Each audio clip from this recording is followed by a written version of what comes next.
in linen clothing, and said, "Go between the whirling wheels beneath the cherubim of angels. Take a handful of burning coals and scatter them across the city." And the cherubim was standing there in the south of the temple. And then there's a whole bunch of information. I don't want to go too deep into that, but I want you to go right to verse number 14. Right? So he's giving instructions to these angels.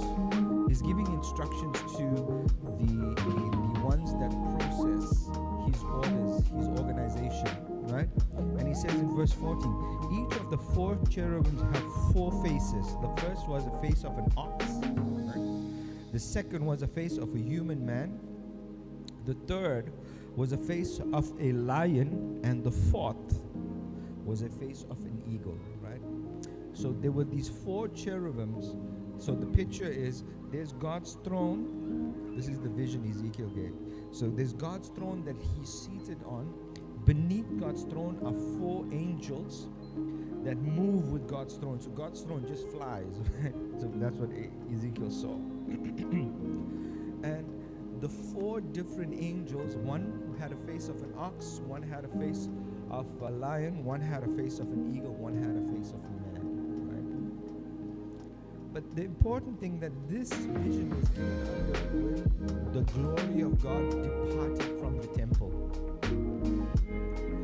When we don't organize our life and we don't organize God's church, we don't organize the believer, we don't organize the family, we don't organize our thoughts in a prayerful manner to get God to instruct it and put it in the right order that He wants it.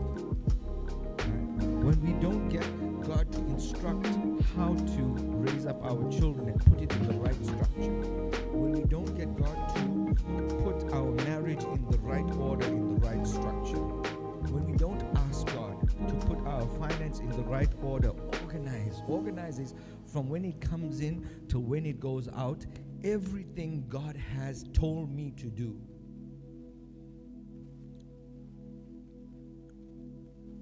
If we have no organizational, conversational skill with the Lord, it'll come to a point here in Ezekiel 10 where he's speaking to God's people and believers in the church, and he's speaking to God's nation, and he's telling them, listen, this is how God, he showed me a vision. His very glory will hover for a bit. He'll give instructions to these 4 angels, and then the glory will depart from the temple. Okay, so I'm not trying to scare you that anything is going to happen in your house or anything like that. But I just want to